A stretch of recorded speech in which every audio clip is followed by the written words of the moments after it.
किसान भाइयों नमस्कार। कार्यक्रम कृषि दर्शन के आज के अंक में आप सभी का बहुत बहुत स्वागत है। किसान भाइयों, पर्यावरण और खेती अभिन्न है और इन्हें हम अलग अलग नहीं कर सकते। इसीलिए जब बात पर्यावरण संरक्षण की आती है, जल संरक्षण की आती है, मृदा संरक्षण की आती है, तो इन सभी से आप अछूते कैसे रह सकते हैं, है ना? किसान भाइयों, महात्मा गांधी जी ने भी कहा है कि मानव को देने के लिए प्रकृति के पास सब कुछ है, लेकिन एक लालची मनुष्य को देने के लिए प्रकृति के पास कुछ भी नहीं है। हमारे आज का लोभ और लालच कल की हमारी एक बहुत बड़ी समस्या का कारण ना बन जाए, इसीलिए पर्यावरण संरक्षण बहुत ही आवश्यक है। आज के कार्यक्रम में हम बात करेंगे वाटर हार्वेस्टिंग की और साथ ही हम जानेंगे कि किस प्रकार से इन गर्मियों के मौसम में आप हरे चारे की व्यवस्था कर सकते हैं। तो आइए बिना समय गवाए कार्यक्रम की शुरुआत करते हैं खबरें खेती की और मंडी भाव के साथ।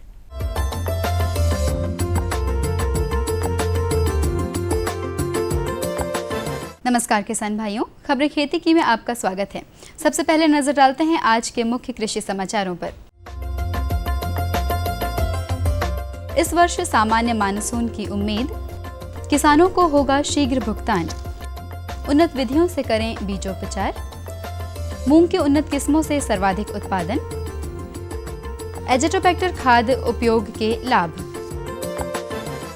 क्षेत्रवार मानसून की बारिश पश्चिमोत्तर भारत में कृषि के लिहाज से महत्वपूर्ण राज्यों पंजाब, हरियाणा और उत्तर प्रदेश में एलपीए के 96% के साथ सबसे कम रहेगी। दूसरी तरफ मध्य भारत में बारिश 100%, जबकि दक्षिण प्रायद्वीप में 99% रहने का अनुमान है। मौसम विभाग ने कहा है कि पूर्वोत्तर में 96% बारिश की उम्मीद है।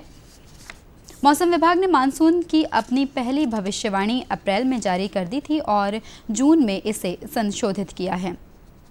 मौसम संबंधी भविष्यवाणी के लिए सांख्यिकी और महासागर वायुमंडलीय मॉडल के मेलजोल का इस्तेमाल करने वाले मौसम विभाग ने कहा कि इन दोनों संकेतों से इस साल बारिश सामान्य रहने का पता चलता है। मध्य प्रदेश राज्य कृषि विपणन बोर्ड ने स्पष्ट किया है कि कृषकों को उनकी अधिसूचित उपज के विक्रय मूल्य का नगद भुगतान बैंक से नकदी की उपलब्धतानुसार किया जाएगा। शेष भुगतान आरटीजीएस अथवा एनईएफटी के माध्यम से कृषि उपज विक्रय दिनांक को करने की व्यवस्था सुनिश्चित की जाएगी। नगद भुगतान की सीमा तत्समय प्रभावशील आयकर अधिनियम के अध्याधीन होगी।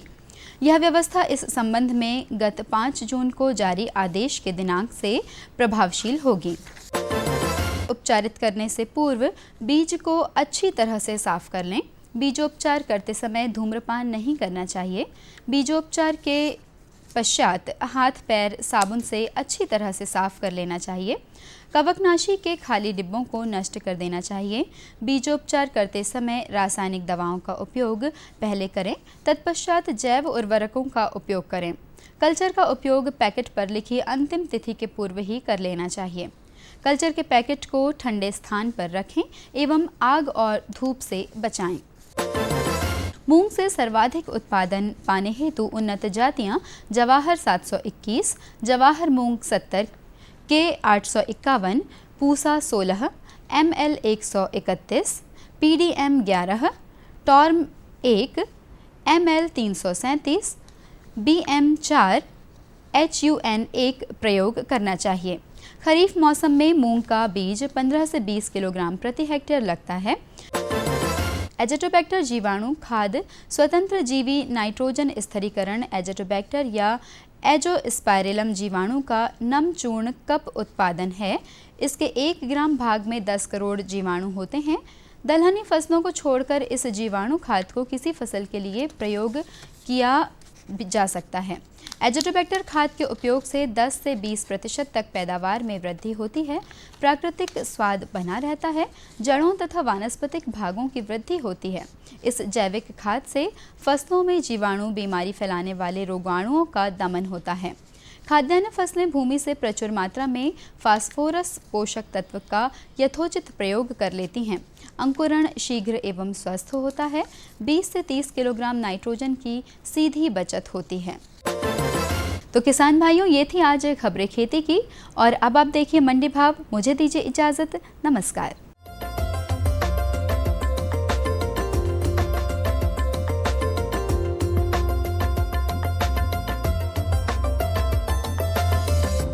सोयाबीन के प्रति क्विंटल भाव इस प्रकार रहे। छिंदवाड़ा में न्यूनतम भाव 2300 रहा, अधिकतम भाव 2771 रुपये रहा। दमोह में न्यूनतम भाव 2875 रुपये रहा, अधिकतम भाव 3050 रुपये रहा। खरगोन में न्यूनतम भाव 2576 रुपये रहा, अधिकतम भाव 2762 रुपये रहा। राजगढ़ में न्यूनतम भाव 2700 रुपये रहा, वहीं अधिकतम भाव 2800 रुपये रहा। आइए अब बात करते हैं मसूर की। आष्टा में न्यूनतम भाव 2601 रुपये रहा, वहीं अधिकतम भाव 3317 रुपये रहा। बड़नगर में न्यूनतम भाव 2900 रहा, अधिकतम भाव 3201 रुपये रहा। बीना में न्यूनतम भाव 3100 रुपये रहा, अधिकतम भाव 3380 रुपये रहा।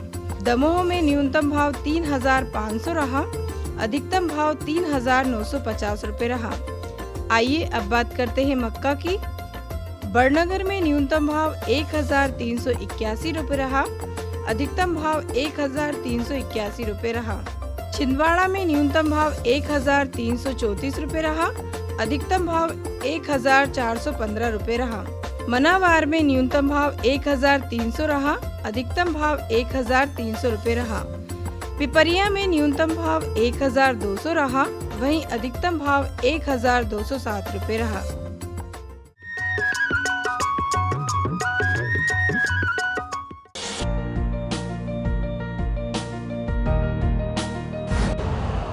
यूरिया का स्वदेशी उत्पादन 70 लाख टन बढ़ाने के लिए 6 उर्वरक संयंत्रों का उद्धार किया जा रहा है।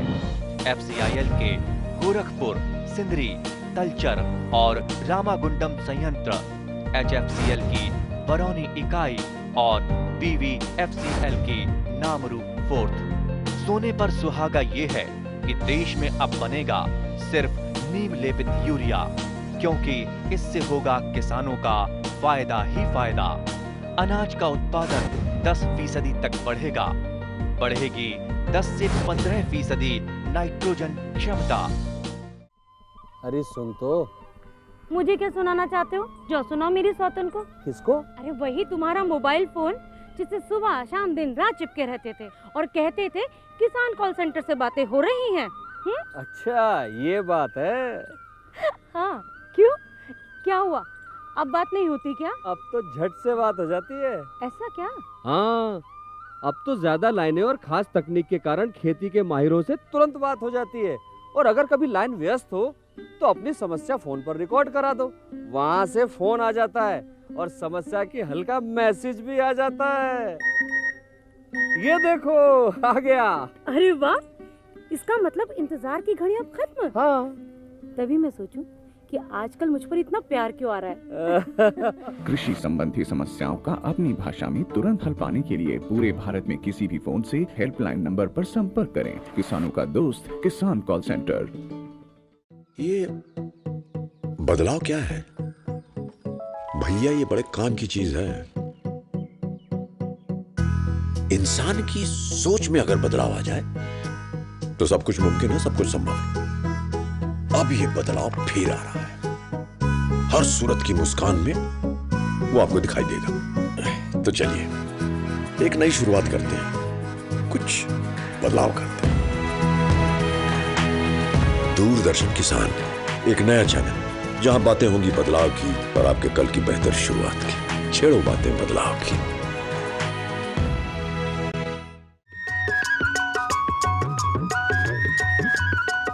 तो किसान भाइयों, आप सभी का एक बार फिर स्वागत है कार्यक्रम कृषि दर्शन के आज के अंक में। किसान भाइयों, आपको और समृद्ध बनाते हैं हमारे पशुधन। और जब बात पशुओं की हो तो आप और हम ये जानते हैं कि इनका उचित तरीके से रखरखाव उतना ही आवश्यक है जितना इनके आहार पर ध्यान देना भी है। और जब बात पशुओं के आहार की आती है तो आप और हम जानते ही हैं कि एक हरे चारे की समस्या इतनी बड़ी समस्या है कि जिससे आप साल भर जूझते हैं। और जब बात गर्मियों के मौसम की आती है तो ये समस्या एक चुनौती बन जाती है। तो आइए जानते हैं आज के अंक में कि किस प्रकार से आप हरे चारे का प्रबंधन कर सकते हैं जिससे आपके पशुधन को ना तो कोई हानि होगी और उनका स्वास्थ्य भी बेहतर बना रहेगा। अगर हम 1/3 भाग दलहनी फसल से उपयोग करें हरे चारे के रूप में, और 2/3 भाग हम यानी घास कुल की उनसे पूर्ति करते हैं। तो घास कुल में ऊर्जा मिलती है और जो दलहनी कुल के पौधे हैं उनमें प्रोटीन और मिनरल्स की पूर्ति भी होती है। तो हम कह सकते हैं कि इस मौसम में हम मक्का की अफ्रीकन टाल वैरायटी है उसका चयन कर सकते हैं।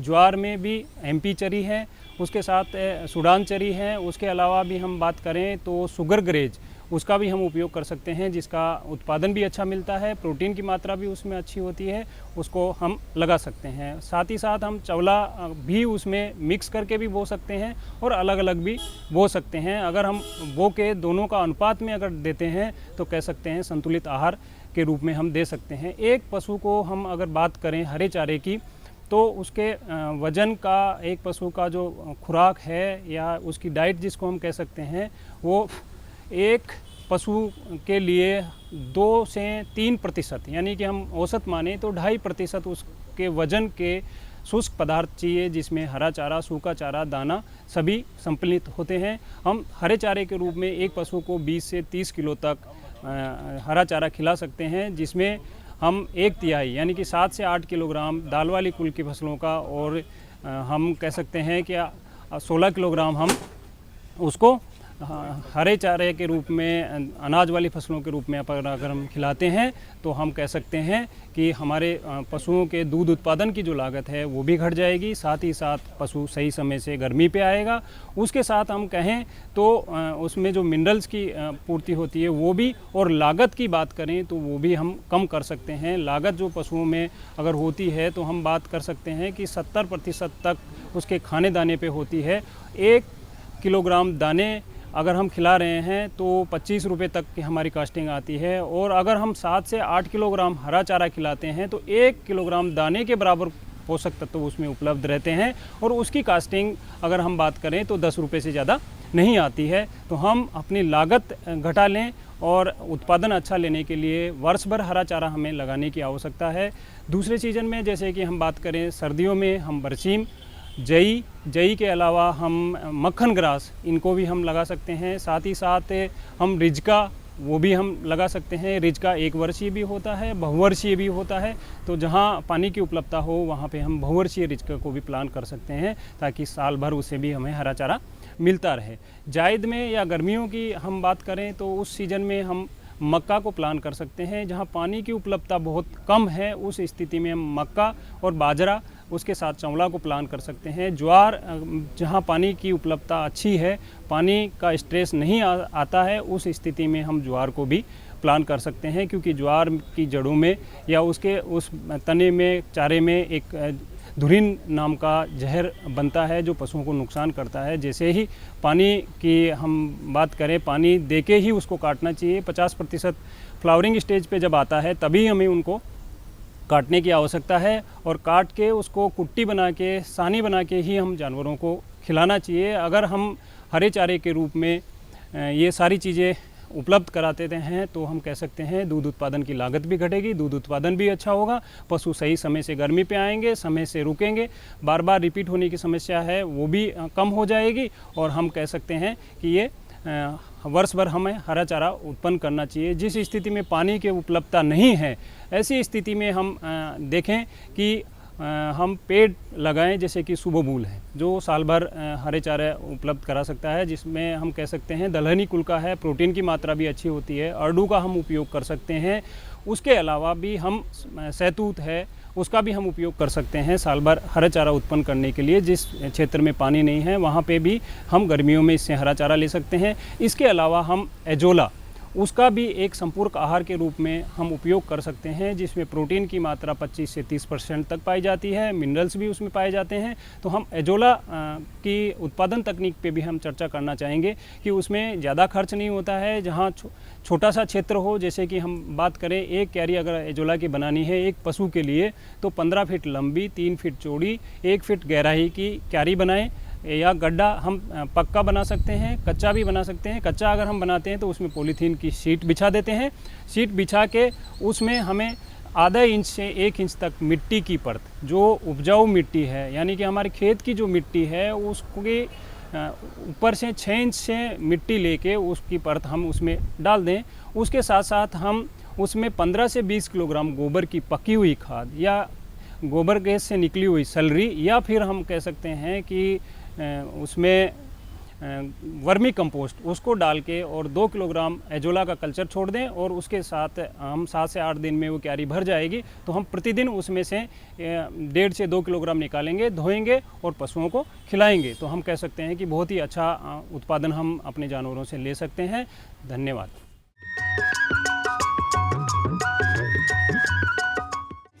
आत्मा योजना से मिले तकनीकी ज्ञान, उन्नत कृषकों को सम्मान। किसान भाइयों, मध्य प्रदेश आपके परिश्रम और लगन से अब है देश का सर्वश्रेष्ठ कृषि राज्य। इसीलिए लगातार कृषि कर्मण अवार्ड प्राप्त होने की आप सभी को बधाई। किसान कल्याण तथा कृषि विकास विभाग की विभिन्न योजनाओं के साथ आत्मा योजना से आपको मिलते हैं कई तरह के लाभ, उन्नत कृषि तकनीकों और विविधतापूर्ण खेती की जानकारी, समस्याओं के समाधान प्राप्त करने के अवसर, ग्राम स्तर से जिला स्तर तक कृषि योजना निर्माण में भागीदारी, किसान मित्रों के रूप में स्थानीय कृषि सलाहकार, फार्म स्कूल, कृषि उद्यमिता को प्रोत्साहन। किसान भाइयों के लिए खुशखबरी, उन्नतशील कृषक एवं कृषक समूहों को सम्मानित करने के लिए विकास खंड स्तर, जिला स्तर और प्रदेश स्तर पर दिए जाने वाले नकद पुरस्कार और उत्कृष्टता अलंकरण से जुड़े।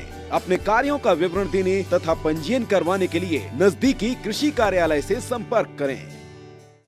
किसानों से होंगे सवाल, देंगे सटीक जवाब, तो जीतेंगे किसान कप। किसानों का खुला मंच, नजर रहेगी कृषि वैज्ञानिकों की। गोबर की खाद में हमारे सूक्ष्म पोषक तत्व भी होते हैं। किसान प्रश्न मंच, गुरुवार शाम 7:30 पर। डीडी किसान, बदलते भारत की शान। हम आ रहे हैं आपके गांव, सामान्य ज्ञान के पूछेंगे सवाल। भारत दूध उत्पादन में विश्व में किस नंबर पर आता है? और आपके ऑप्शंस हैं ए पहले, बी दूसरे, सी तीसरे या डी चौथे। सही जवाब दिया है। देखें घूमते फिरते रविवार सुबह 7:30 पर। डीडी किसान, बदलते भारत की शान।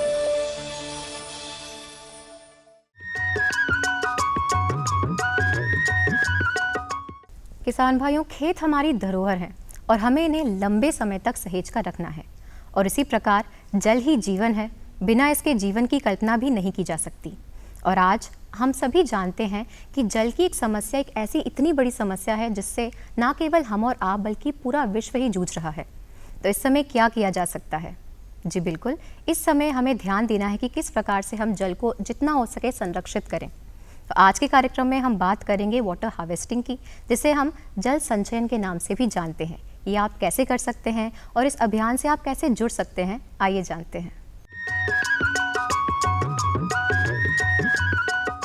जैसा कि हम जानते हैं, मृदा एवं जल दोनों ही बड़े महत्वपूर्ण संसाधन हैं, क्योंकि ये संसाधन किसी भी फैक्ट्री में निर्माण नहीं हो सकता।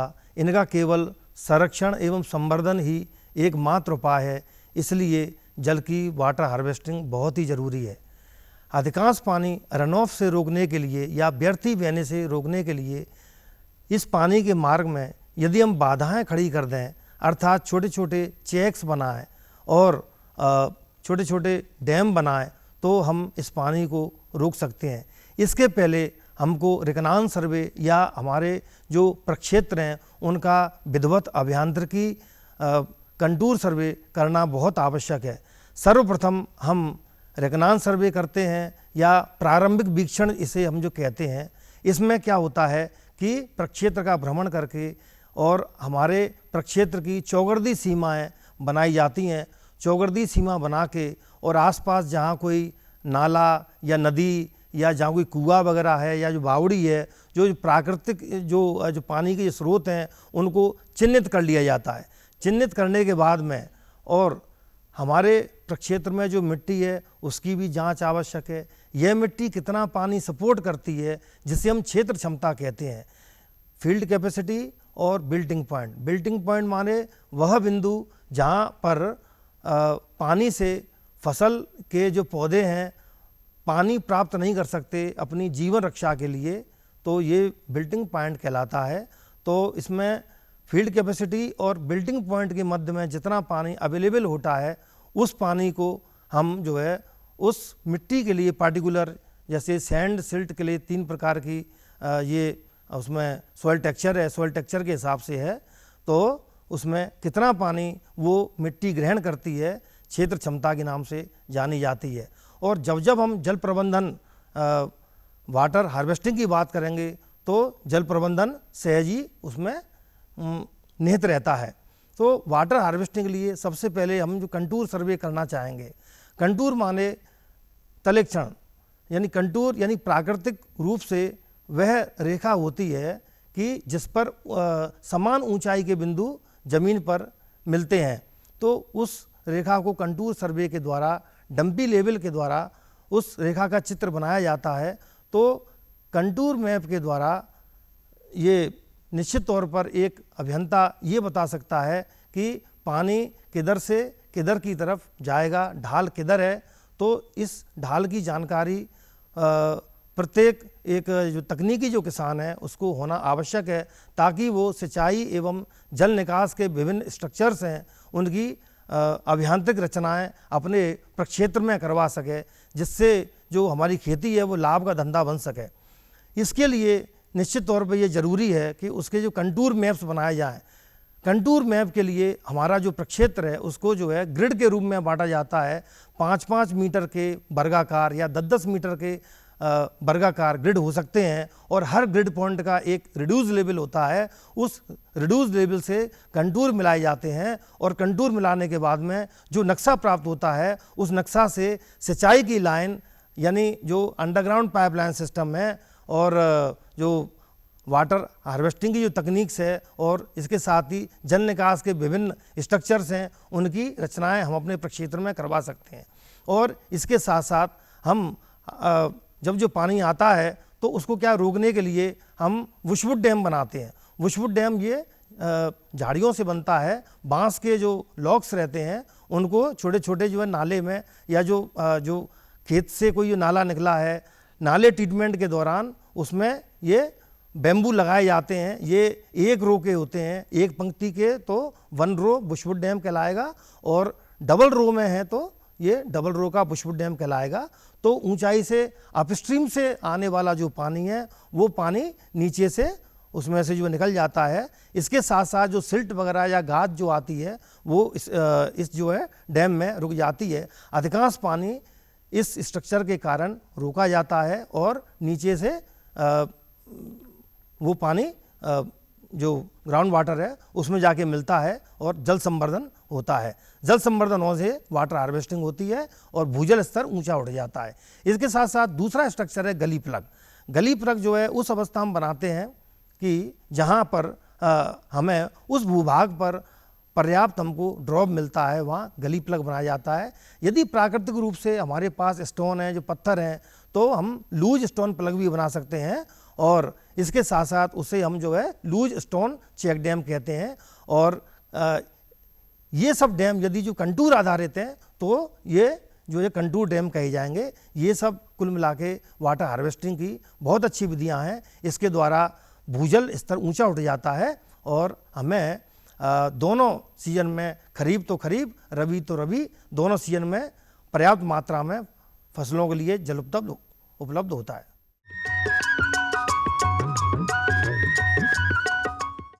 हर गांव को शिक्षा,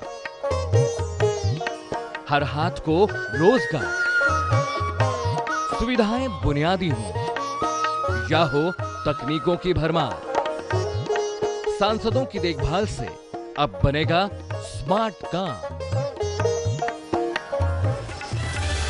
डीडी किसान, बदलते भारत की शान। शहर से आया है ना तिवारी सेठ, वो जबरदस्ती हम किसानों की जमीन हड़पना चाहता है। रुपया चाहे ईमानदारी से कमाया जाए या बेईमानी से, रुपया रुपया होता है। ऐसा रुपया कभी रास नहीं आता बड़े भैया। आप कौन? तेरे पति का बाप बोल रहा हूँ। समझा दे उसे, अगर वो अपनी जिद पर अड़ा रहा ना तो इसका अंजाम बहुत बुरा होगा। धरती की गोद में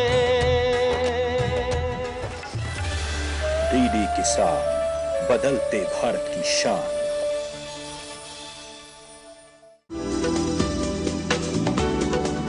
कौन जाने कब क्या होगा, मॉनसून का मिलेगा साथ या दिखाएगा बेरुखी, बादल गरजेंगे या बरसेंगे भी। ना हो परेशान, क्योंकि हम बताएंगे बदलते मौसम के पल पल का हाल। देखिए मौसम खबर सोमवार से शनिवार सुबह 8:30 पर। डीडी किसान, बदलते भारत की शान।